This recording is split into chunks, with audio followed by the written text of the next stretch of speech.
Hi everyone, my name is not Adam Neely, and as such this will not be a super fast Instagram Q&A, but rather a slow and methodical YouTube Q&A, but let's roll that intro and dive right in.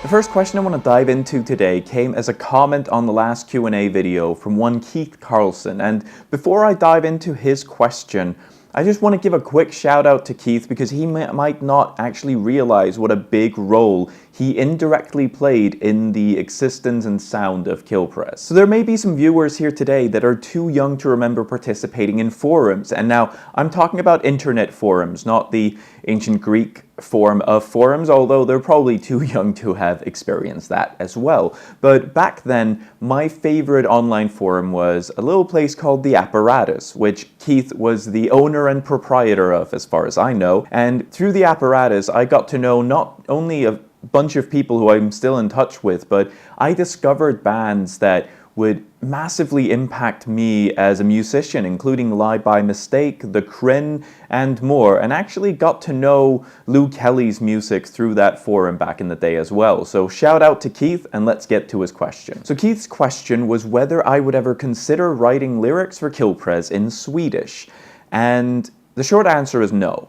But it might be for a different reason than you might think. So the longer answer is no, because my Swedish is not that good. Even though Kilpréz is technically based in Sweden, it is not really a Swedish project in the sense that I am not myself Swedish. So I am originally from Iceland and only moved to Sweden during the COVID-19 pandemic. So in between Iceland and Sweden, I've lived in the UK, the US, Spain, and really Swedish is like third or fourth on the list of languages that I speak. So I probably wouldn't consider that, but let me do what you probably shouldn't do in job interviews and answer the question that I think is being asked, which is whether I would consider writing in my native language, which is Icelandic. And the short answer there is, yeah, I'd consider it. And the longer answer, once again, is I would if the story that I was trying to portray or the song that I was trying to write kind of called for it. Now, I've been speaking English for almost as long as I've been speaking Icelandic. I legitimately do not remember a time when English felt like a foreign language to me. And when I first started writing for bands, I just kind of defaulted to English, maybe because most of the bands I was listening to wrote in English. But that doesn't mean I've never written in Icelandic. So back in 2008, a book was published here in Iceland called Sköpun. I've got a copy of it right here, written by a 18-year-old who had written these stories and poems over the preceding 4 or 5 years. And these poems and short stories are some of them in Icelandic, some of them in English, and that 18-year-old, spoiler alert, was me. And since then, I've mostly written in English. But I've had a couple of bands in the past where maybe a song or two were in Icelandic because I felt like the lyrics called for it. Like a band I used to be in called Ocean Sleep had a song which was very much like about the apocalypse and the world ending and all these sort of catastrophes. And at that time, it felt really right to write those lyrics in Icelandic.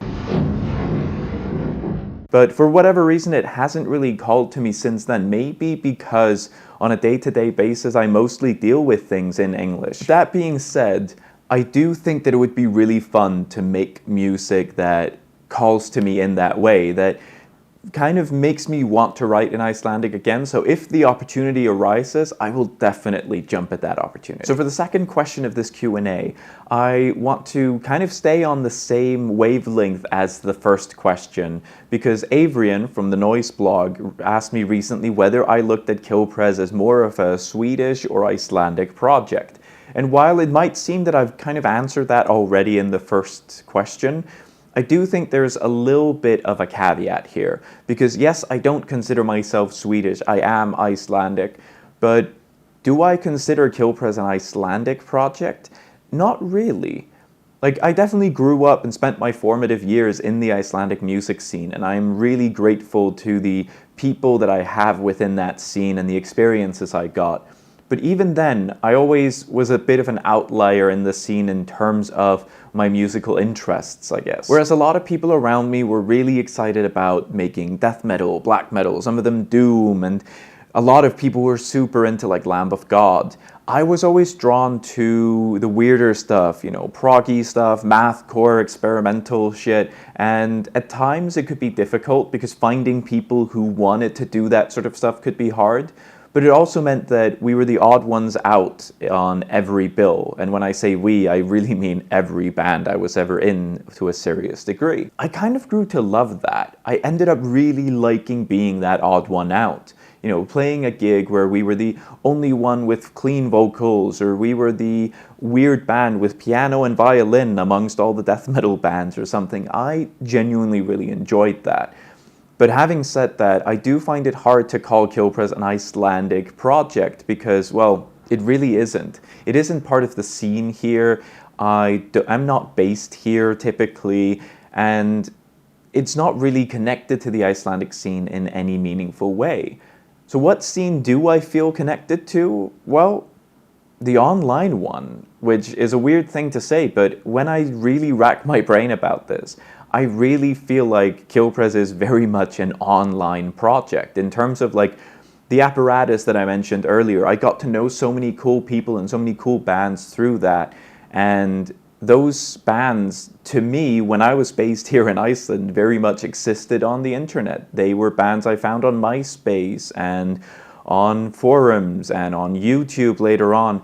I didn't really have that physical connection to a place, and I think with Kilpréz not really being a live act, at the moment at least, and with all my interactions about Kilpréz mostly happening online, it's really hard to see it as connected to a physical scene. And I know that kind of takes a very long detour away from is it an Icelandic or Swedish project, but yeah, I do really struggle with that sort of national identity as part of this project. And to wrap the bow around this Q&A with a final sort of national identity or Iceland-related question, I got a message on Instagram a while back, and I can't seem to find it, but I copied it into a note. So, person who sent this question, if you see this and go, hey, that's my question, shout yourself out in the comments because I cannot find your message. Sorry about that. But the question was, how do I think growing up in the Icelandic music scene impacted me as an artist?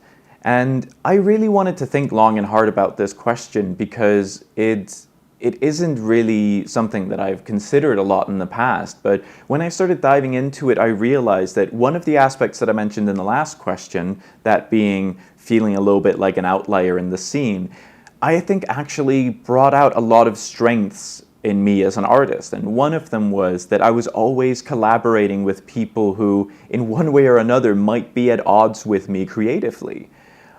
So growing up, I was playing with people who were maybe interested in very different music than me, and not only did that often bring out really interesting juxtapositions in the music, but it also meant that they introduced me to a lot of really cool music. So I used to play a lot with a trumpet player who introduced me to a lot of cool jazz. I used to play with this indie rock bassist who introduced me to bands like Interpol and Death From Above 1979. And over the years, I collected a really eclectic group of musicians around me to where the final band I ever had in Iceland had like a stoner doom bass player. We had like a drummer who was really into metalcore and post-rock. We had a classically trained violinist.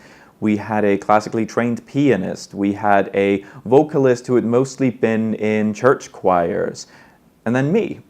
And that sort of mix and the mix of interests and influences was a really interesting thing to deal with. Even if not everyone was writing, each person kind of brought their own feel to the way that they played their parts and the way that they thought about and approached the music. So I think one of the facets of Iceland being such a small place in terms of population, it did kind of color my experience as an artist to look outside of just finding people who are very much like-minded. And maybe this isn't such a unique experience. I don't know. I haven't tried growing up as a musician anywhere else. but I definitely think that I would have grown to be a different kind of musician if I would have been interested in a thing and had a whole bunch of people, a whole scene of people who were interested in that very same thing, and I could have just stayed within that zone of comfort. So there we wrap up the second round of this Q&A, this time weirdly focused on national identity and that sort of thing, but that's fine. The next one will have different topics. I've got a list of questions lined up, as I said, so I'll dive into that very soon.